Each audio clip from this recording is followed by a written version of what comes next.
सभी पदाधिकारीगण,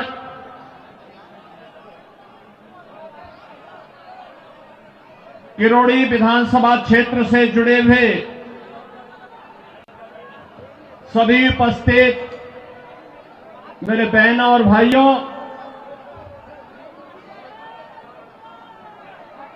दिल्ली विधानसभा चुनाव की दृष्टि से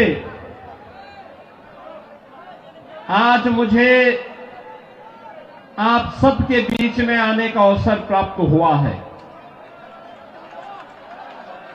बहनों और भाइयों, मैं जब दिल्ली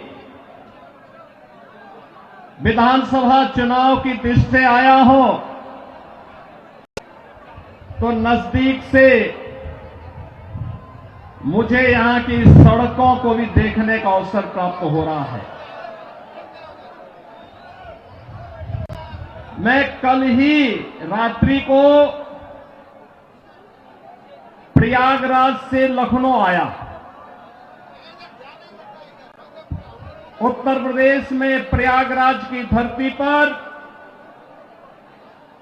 इस सदी का पहला महाकुंभ का आयोजन पूरी भव्यता के साथ हो रहा है। आप अनुमान करिए,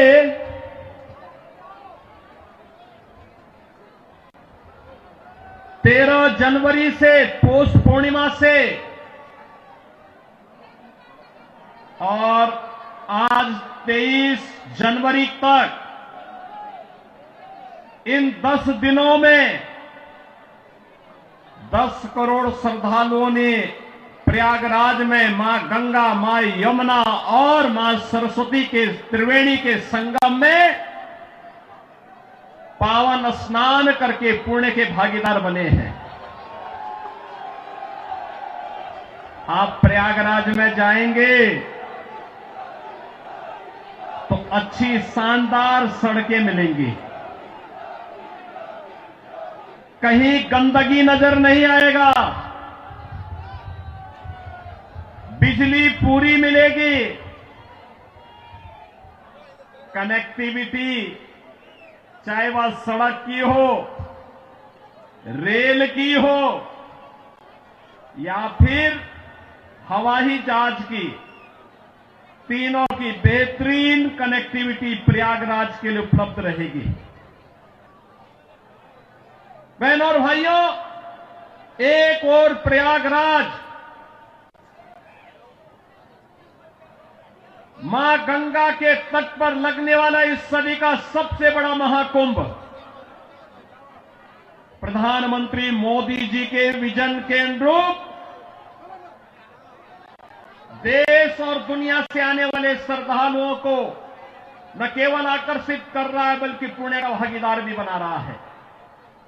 नमामि गंगे परियोजना के बाद मां गंगा की अविरल और निर्मल धारा का दर्शन देश और दुनिया कर रहा है, संगम में स्नान कर रहा है। कल आपने देखा होगा उत्तर प्रदेश सरकार के मेरे सभी मंत्रीगण, 54 मंत्री मेरे साथ प्रयागराज के संगम में एक साथ डुबकी लगाए हैं, एक साथ डुबकी लगाए हैं, पुण्य के भागीदार बने हैं। हम सब सौभाग्यशाली हैं कि देश और दुनिया से आने वाले श्रद्धालुओं की सेवा करने का इस महाकुंभ के बहाने हमें अवसर मिला और उत्तर प्रदेश को नजदीक से देखने का अवसर इन सभी पूज्य संतों को, श्रद्धालुओं को प्राप्त हो रहा है। बहनों और भाइयों, अगर एक मुख्यमंत्री के रूप में मैं और मेरे मंत्रीगण प्रयागराज के संगम में स्नान कर सकते हैं, देश दिल्ली आता था, सड़कों की बात होती थी दिल्ली आता था, स्वच्छता की बात होती थी दिल्ली आता था, कोई नया कार्य होता था उसको देखने के लिए लोग दिल्ली आते थे। लेकिन बहनों और भाइयों, आज क्या स्थिति है, क्या बना दिया है? सड़क पे गड्ढा है या गड्ढे में सड़क है, कोई पता ही नहीं लग रहा है। मैं जब से चल रहा हूं यही दिल्ली के अंदर देख रहा हूं।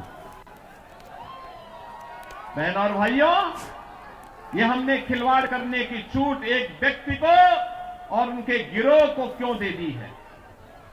स्वच्छता की स्थिति कितनी दुर्गतिपूर्ण है। कूड़ा का ढेर पड़ा हुआ है, गंदगी का ढेर पड़ा हुआ है। दिल्ली राष्ट्रीय राजधानी के अंदर इस प्रकार की दुर्गति हो, सीवर बह रहा सड़कों पर, हमारे वाहनों को भी उसी सीवर के बहते हुए सीवर से गुजरना पड़ा। और अभी तो पेयजल का भीषण संकट आने वाला है।